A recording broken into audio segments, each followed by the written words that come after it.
বাড়ি থেকে সেই রকম সময় হিসেব করেই বেরিয়েছিলাম যাতে মাঝখানে রাতে কোথাও না থেমে একেবারে সকালবেলা মানে ভোরের আলো যে সময় ফুটবে তখন যেন আমরা এই ঝাড়গ্রামের উপর দিয়ে ক্রস করতে পারি। আর ঠিক তাই হলো, ভোরের আলো ফুটছে খেমারশুলি জঙ্গলের উপর দিয়ে, এখন আমাদের গাড়ি ছুটে চলেছে। আর একটু পরেই দেখুন লোধাশুলি জঙ্গলের উপর দিয়ে কুয়াশাচ্ছন্ন এই রাস্তায় আমাদের গাড়ি ছুটে চলেছে। আমরা একটু সাবধানে গাড়ি চালাচ্ছি, রাস্তায় বেশ কুয়াশা।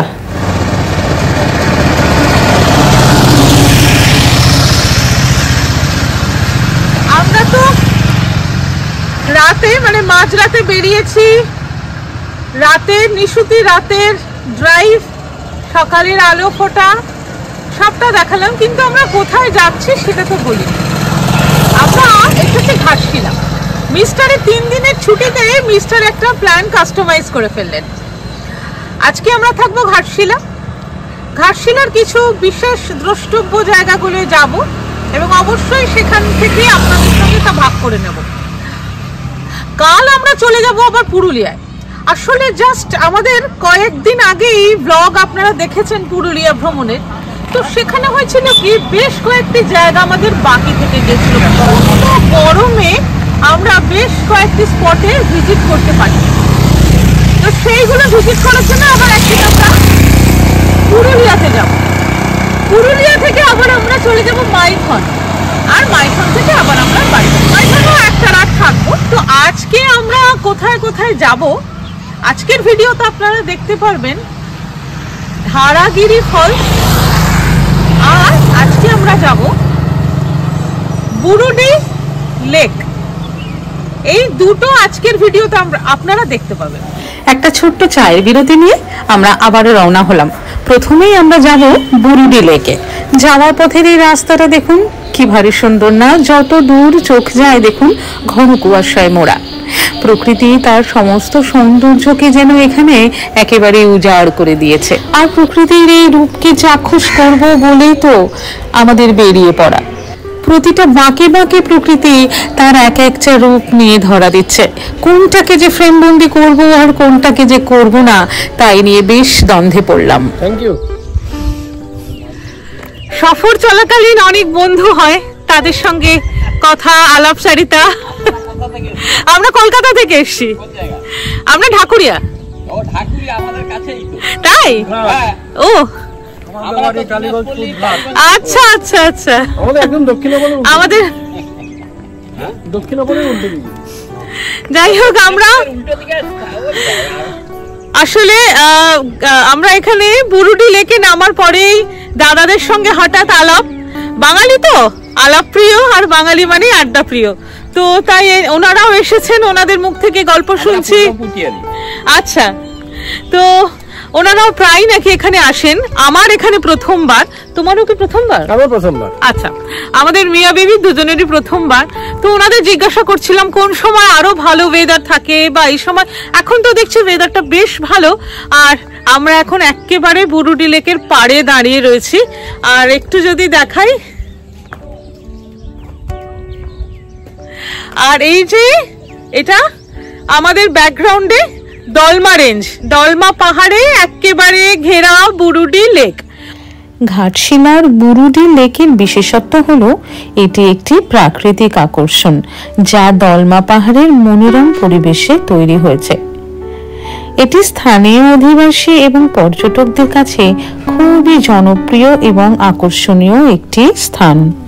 শান্ত মনোরম পরিবেশ এবং প্রাকৃতিক সৌন্দর্যের জন্য বুরুডি লেক ঘাটশিলার একটি অত্যন্ত জনপ্রিয় এবং পর্যটকদের আকর্ষণের মূল কেন্দ্র। চারপাশে দলমা পাহাড়ের ঘিরে থাকা অবস্থানে এই লেকটির মনোরম সৌন্দর্য বৃদ্ধি করতে সাহায্য করেছে। তবে এখানে কিন্তু স্থানীয় পর্যটকদের আনাগোনা সবসময় চলতে থাকে।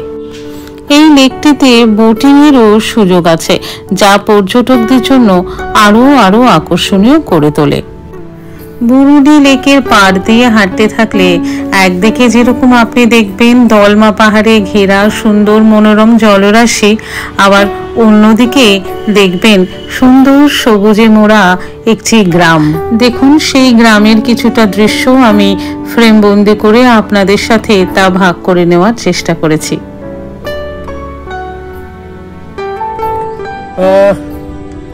বুরুডি ড্যাম আর বুরুডি লেক, অ্যাকচুয়ালি এটা বুরুডি লেক, এটা ড্যাম করা হয়েছে যাতে লেকের জলটা এই পাশে গ্রামে না চলে যায়। খুবই সুন্দর, দলমা পাহাড়ে ঘেরা সুন্দর লেক, অনেক বড়, স্বচ্ছ জল, দেখার মতো অবশ্যই। কলকাতা থেকে রাস্তায় বাই রোড যদি আমরা আসি, গাড়িতে আসি, 250 কিলোমিটার, 250 কিলোমিটার। তো আমরা তো অনেক প্রায় মাঝরাত্রে বেরিয়েছি বললেই চলে। আমার সময় লেগেছে মোটামুটি 4 ঘন্টা মতো। এমনি সময় যদি আসি সকালের দিকে এলে অন্তত 5-5.5 ঘন্টা সময়, 5 থেকে 5.5 ঘন্টা সময় লাগবে। যদি রাস্তা খুবই ভালো, কোনো অসুবিধা নেই, ট্রাফিক একটু যদি কনসিডার করা যায় 5 ঘন্টায় চলে আসা যায়, অসুবিধা হয় না। ট্রেনে আসতে হলে সবচেয়ে ভালো, হাওড়া থেকে অনেক ট্রেন যায়, স্টিল এক্সপ্রেস, ইস্পাত এক্সপ্রেস। ঘাটশিলা স্টেশনে এসে নামতে হবে। ঘাটশিলা স্টেশনে নেমে ওখান থেকে কোনো লোকাল কনভেন্স, অটো হোক, টোটো হোক, টোটো খুব একটা দেখছি না এখানে, অটোটাই বেটার, সেটা ভাড়া করে ওখানে আসা যেতে পারে। খুব একটা বেশি ডিস্টেন্স নয়, ঘাটশিলা স্টেশন থেকে খুব বেশি হলে হয়তো 10 কিলোমিটার মতো ডিস্টেন্স হবে।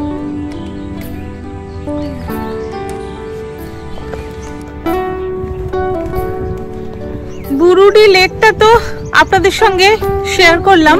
তো যে দাদাদের সঙ্গে তখন এসে আলাপ হলো, তো ওনারা বললেন যে এই যে রাস্তাটা দেখছেন এখানে আমরা গাড়ি নিয়েও আসতে পারতাম। তো যাই হোক, সেই অপশনটা আছে, কিন্তু আমরা আসিনি।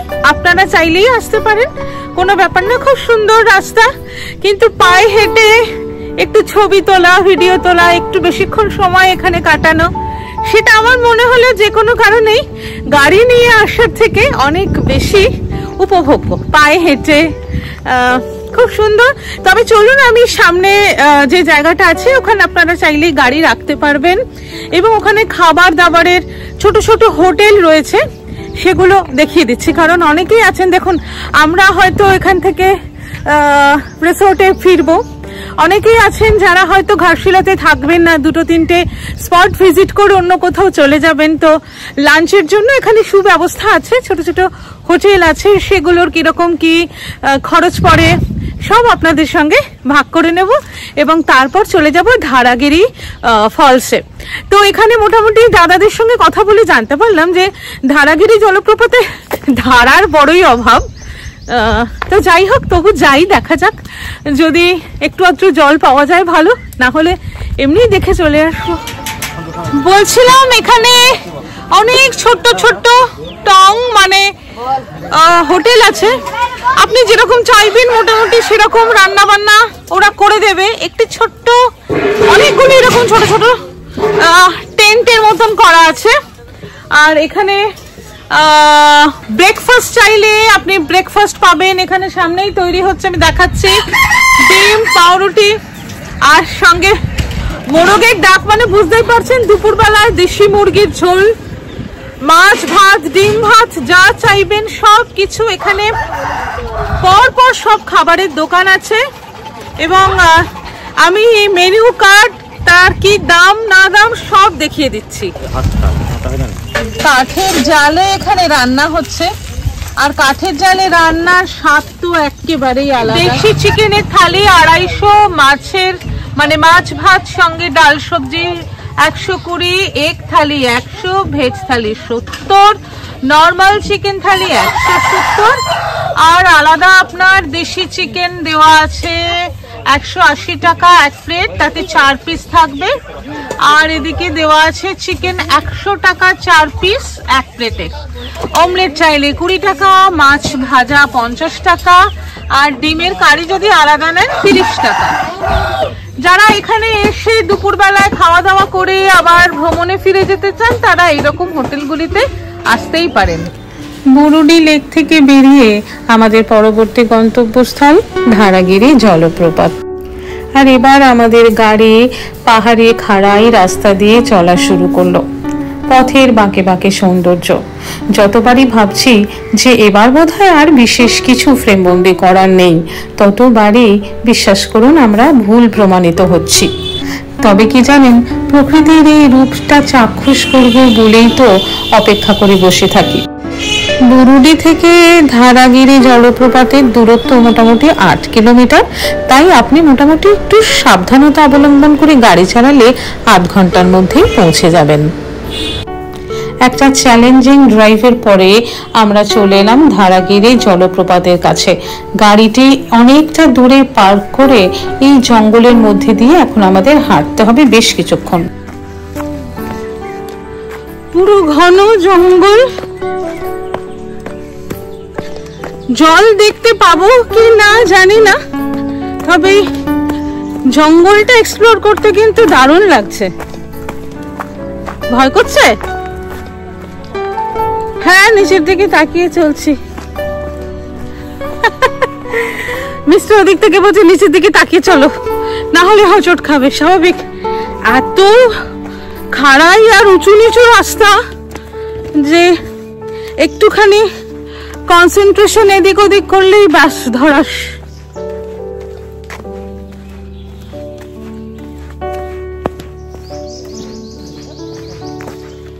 কি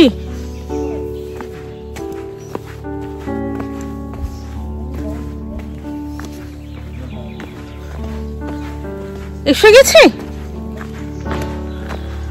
দেখি, ও তো বলছে এসে গেছি।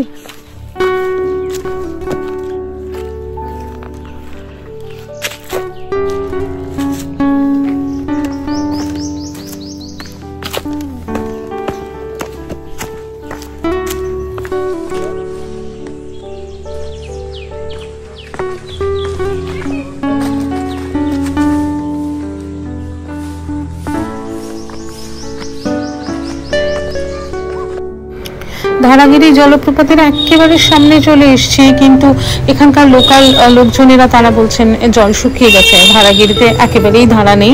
হয়তো বর্ষাকালে যারা আসেন তারা ধারাগিরি জলপ্রপাত দেখতে পান। যাই হোক, টোটাল ডিসঅ্যাপয়েন্টমেন্ট, কিছু করার নেই। সামনে থেকে ঘুরে চলে এলাম। মনটা তো একটু খারাপ অবশ্যই। দেখি পরে যদি কখনো সুযোগ সুবিধা হয় নিশ্চয়ই বর্ষাকালে একবার আসবো, তখন এসে দুর্গা জলপ্রপাতটাও আপনাদের সঙ্গে ভাগ করে নেব। এখন আবার ফিরে যাই, অনেকটা পথ এখনো হেঁটে যেতে হবে আবার গাড়ি যেখানে আমাদের পার্ক করা আছে সেই অবধি। তবে এই জঙ্গলের পথটা কিন্তু ভারী এনজয় করছি জানেন তো হাঁটতে। একটু রোদ আছে, তবে সেই রোদটাকে জাস্ট তোয়াক্কা না করে এই যে এই চারপাশে সবুজে সবুজে ভরা বনানী, এটা তো আর পরে পাবো না। তাই প্রাণ মন ভরে উপভোগ করছি এই জায়গাটা।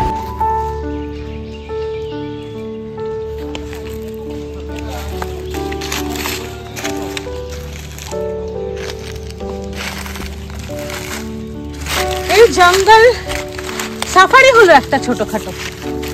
জল আবারও বলছি, জল ওটা তো প্রাকৃতিক ব্যাপার, তো নাই থাকতে পারে।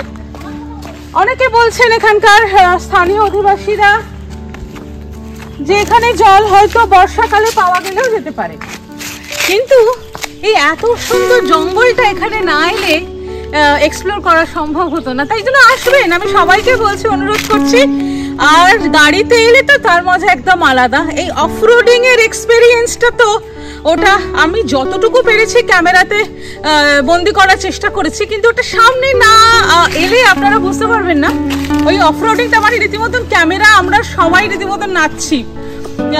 রাস্তাটা এরকম সরু লাস্টের দিকে, আর এতটা ভার্জিন রিমোট এরিয়া। এখন দেখছি আস্তে আস্তে কিছু মানুষ আসছেন দেখতে। আমরা যখন প্রথমে ঢুকেছি একদম আমরা দুজনে একা ছিলাম। আর এই বিশাল ঘন জঙ্গল, সবুজের তো বড্ড অভাব। তো যাই হোক, আজকে কিন্তু আমরা এখন রিসোর্টে ফিরে যাব।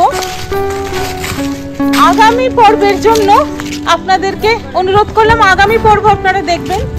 সেখানে আমরা ঘাটশিলার আরো কিছু বিখ্যাত জায়গা এক্সপ্লোর করব। আর তার মধ্যে বলে রাখি, যারা এখনো আমার চ্যানেলের সদস্য হননি তারা অবশ্যই, মানে এটা আমার অনুরোধ রইল, লাইভ ক্যামেরা অ্যাকশন চ্যানেলটি সাবস্ক্রাইব করুন। আর সাবস্ক্রাইব করতে গেলে কি করতে হবে, খুব সামান্য একটা কাজ, সাবস্ক্রাইব বাটনটি প্রেস করতে হবে। আর তার সাথে সাথে আমাদের প্রকাশিত ভিডিওর নোটিফিকেশন যথাসময়ে আপনার কাছে পৌঁছে যাবে তখনই, যদি আপনি তার সাথে সাথে বেল বাটনটিও প্রেস করেন। তাহলে দেরি না করেই আমরা অনেক আশা নিয়ে, কিছুটা পরিশ্রম আর অনেকটা আশা নিয়ে একটা ভিডিও তৈরি করি। এটা আমাদের শখ। আপনাদের ভালো লাগলে আমরা আরো বেশি ইন্সপায়ার্ড হব, আরো ইনফরমেটিভ আর কনস্ট্রাকটিভ ভিডিও আপনাদের সঙ্গে শেয়ার করতে পারবো। আজকের মতন ভিডিওটা এইটুকুই। পরের দিনের ভিডিওতে আমাদের রিসোর্টের ট্যুর দেব, আরো আমরা ঘাটশিলায় কোথায় কোথায় যাচ্ছি সেই সমস্ত কিছু দেখাবো। আর দেখতে গেলে চোখ রাখতে হবে লাইভ ক্যামেরা অ্যাকশনের পর্দায়।